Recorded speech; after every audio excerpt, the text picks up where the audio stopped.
नमस्कार, ज्ञान सागर में आपका स्वागत है। आज हम कक्षा 6 से हिंदी पाठ्य पुस्तक बाल राम कथा के भाग 7 सोने का हिरण को लेकर आए हैं। भाग 6 तक हम पहले ही वीडियो अपलोड कर चुके हैं। आप हमारे चैनल पर विजिट करके उन्हें देख या सुन सकते हैं।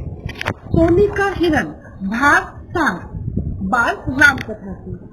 चलिए पाठ शुरू करते हैं। उससे पहले आपसे प्रार्थना है कि अगर आप हमारे चैनल पर नए हैं तो चैनल को प्लीज सब्सक्राइब कीजिए। वीडियो पसंद आए तो लाइक कीजिए। सोने का हिरण। राम को कुटी से निकलते हुए राम को कुटी से निकलता देखकर मायावी हिरण कुल लाचे भरने लगा। राम को बहुत झकाया। झाड़ियों में लुकता छुपता भागता वह राम को कुटी से बहुत दूर ले गया।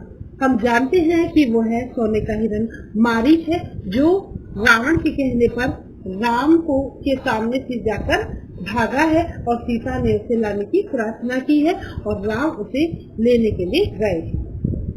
तो वह लुकता छुपता भागता रहा। वह राम की कुटी से बहुत दूर ले गया राम को। राम जब उसे पकड़ने का प्रयास कर दे वह भागकर और दूर चले जाता। हिरण चालाक था। वह इतनी दूर कभी नहीं जाता कि पहुंच से बाहर लगे।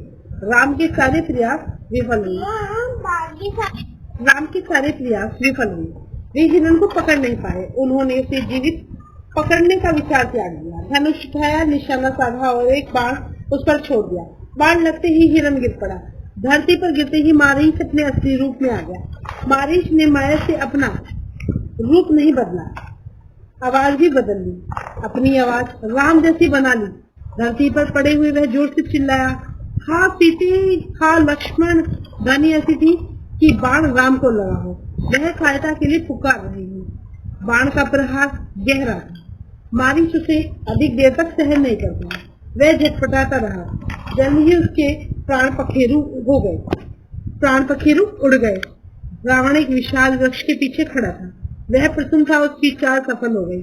मारीच ने अपनी भूमिका अच्छी तरह निभाई। अब तक सब कुछ वैसा ही हुआ जैसा उसने सोचा। उसे राक्षस अकंपन की बात याद आई। सीता का हरण हो तो राम के प्राण निकल जाएंगे। वह निशक्त हो जाएंगे। वह अगले चरण की तैयारी में जुट गया। मारीच की पुकार राम ने सुनी। वह पास ही थे। उन्हें समझने में देर नहीं लगी कि पुकार की मंशा क्या है। मायावी मारीच की पूरी चाल उनके सामने खुल गई। हिरण जानबूझकर भागता रहा, उन्हें कुटिया से दूर ले जाने के लिए। वह षड्यंत्र का अगला चरण विफल करना चाहते थे। उनकी चाल में तेजी आ गई ताकि जल्दी कुटिया तक पहुंच सके। वह मायावी पुकार सीता और लक्ष्मण ने भी सुनी। लक्ष्मण उसका रहस्य तत्काल समझ गए। राम की तरह उन्होंने बाण चलाकर धनुष दृढ़ता से पकड़ लिया, चौकसी बढ़ा दी। वे राक्षसों को अगली चाल का सामना करने के लिए तैयार थे। साथ ही राम का आदेश उन्हें याद आया, उनके लौटने तक सीता की रक्षा। लक्ष्मण की ओर से इसमें चूक की कोई संभावना नहीं थी। सीता वह आवाज सुनकर विचलित हो गई, घबरा गई, दौड़कर कुटिया के द्वार पर आ गई। उन्होंने लक्ष्मण से कहा, तुम जल्दी जाओ, जिस दिशा से आवाज आई है उसी ओर। तुम्हारे भाई किसी कठिन संकट में फंस गए हैं। उन्होंने सहायता के लिए पुकारा। उनकी ऐसी कातर आवाज मैंने कभी नहीं सुनी। जाओ लक्ष्मण जल्दी। आप चिंता न करें माते।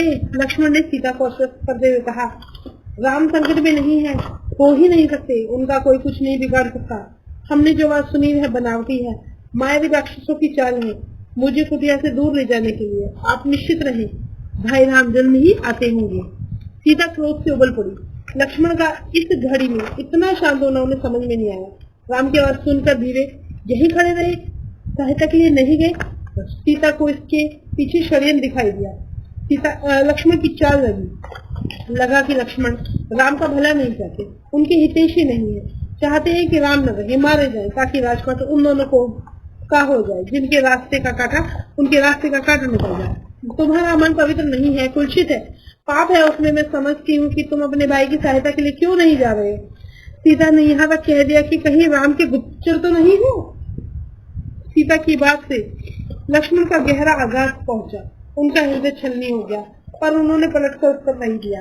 संयम बनाए रखा, सर झुकाकर सब चुपचाप सुन लिया। वे सीता की पीड़ा समझ रहे थे।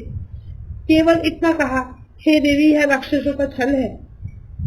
हर दूषण के मारे जाने के बाद वे बौखला गए हैं, किसी तरह हमसे बदला लेना चाहते हैं। आप उनकी चाल में ना आए। वे कुछ भी कर सकते हैं, मुझ पर विश्वास करें, राम को कुछ भी नहीं होगा। सीता का क्रोध और बढ़ गया। क्रोध में आंखों से आंसू बहने लगे। यह भी लग रहा था कहीं लक्ष्मण की बात सही ना हो। वह डर था कि राम से बिछो न हो। उन्होंने कहा, राम से बिछड़ के मैं नहीं रह सकती, मैं जान दे दूंगी। हे लक्ष्मण, तुम उन्हें लेकर आओ। लक्ष्मण राम के लिए राम की आज्ञा का उल्लंघन कर रहे थे। उन्होंने सीता को प्रणाम किया और राम की खोज में निकल पड़े। लक्ष्मण के जाते ही रावण आ पहुंचा। तपस्वी जैसे जटा दो, जैसे ही वस्त्र वैसे ही वस्त्र। सीता ने साधु समझकर उसका स्वागत किया। रावण ने सीता का स्वरूप, संस्कार और साहस की प्रशंसा की। उसने सीता का परिचय प्राप्त करने के बाद कहा, सुमुखी, मैं रावण हूँ, राक्षसों का राजा, लंकाधिपति। मेरा नाम लेने पर लोग थर्रा उठते हैं, लेकिन तुम सुंदरी हो, सबसे अलग हो। तुम्हारे लिए मैं स्वयं चलकर आया हूँ, मेरे साथ चलो, सोने की लंका में रहो मेरी रानी बनकर। सीता क्रोधित हो उठी, कहा, मैं प्राण त्याग दूंगी लेकिन तुम्हारे साथ नहीं जाऊंगी। मैं राम की पत्नी हूँ, वे महाबलशाली है, तुम्हें उनकी शक्ति का अनुमान नहीं है। तुम चले जाओ, नहीं तो तुम्हारा सर्वनाश हो जाएगा। रावण ने सीता की बात अनसुनी कर खींच कर उन्हें रथ पर बैठा लिया। सीता प्रयास करती रही, पर रावण की चुंगल से मुक्त नहीं हो सकी। स्वयं को असहाय पाकर वे विलाप करने लगी। हा राम, हा लक्ष्मण पुकारती रही। रावण का रथ लंका की ओर उड़ चला। मार्ग में वे पशुओं, पक्षियों, पर्वतों, नदियों से कहती जा रही थी कि कोई उनके राम को बता दे। रावण ने उनका हनन कर लिया है। गिद्धराज जटायु ने सीता का विलाप सुना। उसने ऊंची उड़ान भरी रावण के रथ पर हमला कर दिया। गिद्धराज ने रथ शत विशत कर दिया, रावण को घायल कर डाला। क्रोध में रावण ने जटायु के पंख काट दिए। जटायु अब उड़ नहीं सकता था, वह सीधे धरती पर आ गिरा।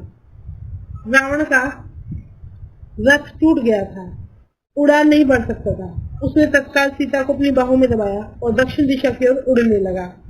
सीता को लगा कि अब को संभवतः कोई उनकी सहायता नहीं कर पाएगा।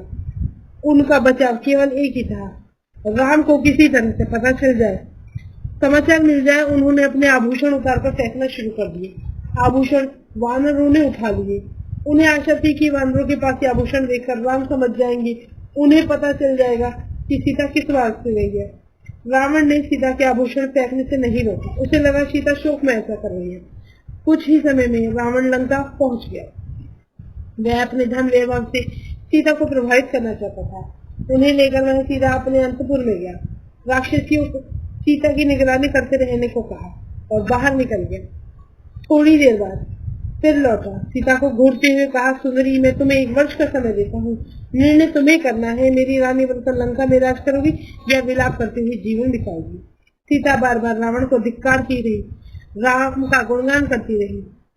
रावण को क्रोध आ गया। तुम्हारी राम यहाँ कभी नहीं पहुंच सकता, तुम्हें कोई नहीं बचा सकता, तुम्हारी रक्षा मैं कर सकता हूँ, केवल मैं कर सकता हूँ। मुझे स्वीकार करो, लंका में सुखी से रहोगी।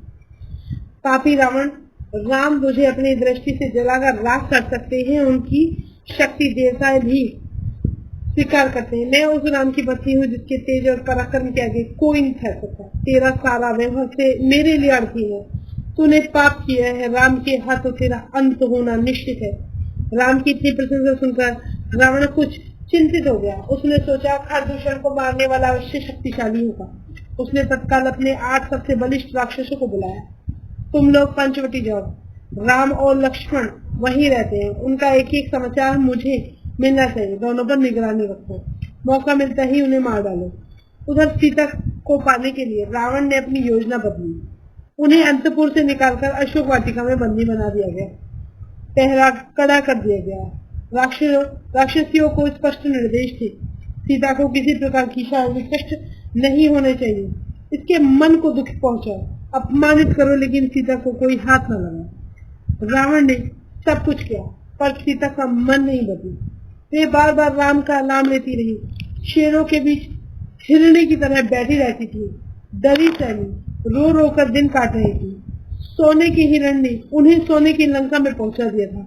यहाँ से उन्हें राम ही बचा सकते थे। इस प्रकार सीता के अपहरण की कहानी सोने का हिरण यह भाग साथ यहाँ पर समाप्त होता है। आशा करते हैं आपको हमारी वीडियो पसंद आई। वीडियो पसंद आई तो प्लीज लाइक कीजिए, शेयर कीजिए दोस्तों में, और चैनल पर नए हैं तो चैनल को सब्सक्राइब कीजिए। आज के लिए इतना ही, मिलते हैं भाग 8 में अगली वीडियो में। आज के लिए धन्यवाद।